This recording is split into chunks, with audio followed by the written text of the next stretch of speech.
Ukraine-Russia tensions, British troops unlikely to fight, Truss. There is a real threat of Russia invading Ukraine, Foreign Secretary Liz Truss has warned, but it is very unlikely British soldiers would be deployed to fight in any conflict. Instead, she said the UK was sending weapons to Ukraine and strengthening its sanction system so oligarchs close to the Kremlin had nowhere to hide. She said the UK was also offering extra support to nearby NATO allies. Any invasion would be terrible for Europe, Ms. Truss told the BBC. Russia has placed about 100,000 troops, tanks, artillery and missiles near Ukraine's border, but denies it plans to invade the former Soviet Republic, which borders both Russia and the EU. But Ms. Truss said it was highly likely that President Vladimir Putin was looking to invade. "We are doing all we can through deterrence and diplomacy to urge him to desist," she told BBC One's Sunday morning program.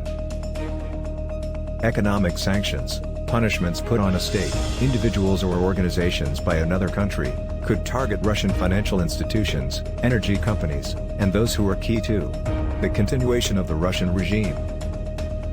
Under new legislation, sanctions could potentially target any interest that has an impact on the Russian government, she said. The Foreign Office is expected to announce tougher sanctions in Parliament on Monday.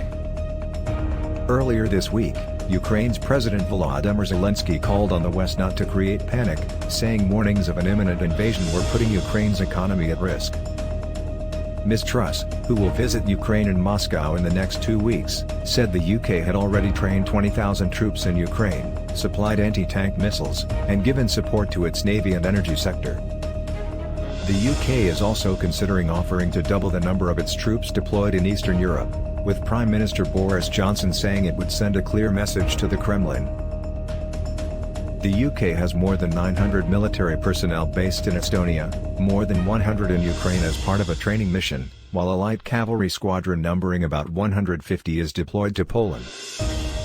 Also speaking to Sunday Morning's Sophie Rayworth, NATO's Secretary General Jens Stoltenberg said there would be a high price to pay if Russia decided high price to pay. The more aggressive they are, the more NATO presence they will get at the borders. However, he reiterated that Ukraine was not a member of the military alliance, and as such there were no plans to deploy NATO combat troops. Russia wants the West to promise Ukraine will never join NATO, in which members promise to come to another's aid in the event of an armed attack. NATO's 30 members include the US, UK, and several former Soviet republics, some of which border Russia. Moscow sees NATO troops in Eastern Europe as a direct threat to its security. Mr. Putin has long argued the US broke a guarantee it made in 1990 that NATO would not expand further east, though interpretations differ over exactly what was promised. Last month, Russia issued a written list of its concerns about NATO expansion and reiterated that Ukraine should never join the alliance.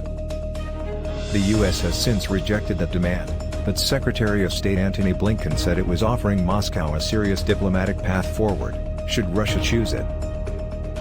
If Russia were to invade Ukraine, it would not be the first time. Russia annexed Ukraine's southern Crimea Peninsula in 2014. It is also backing rebels who seized large swathes of the eastern Donbas region soon afterwards, and some 14,000 people have died in fighting there.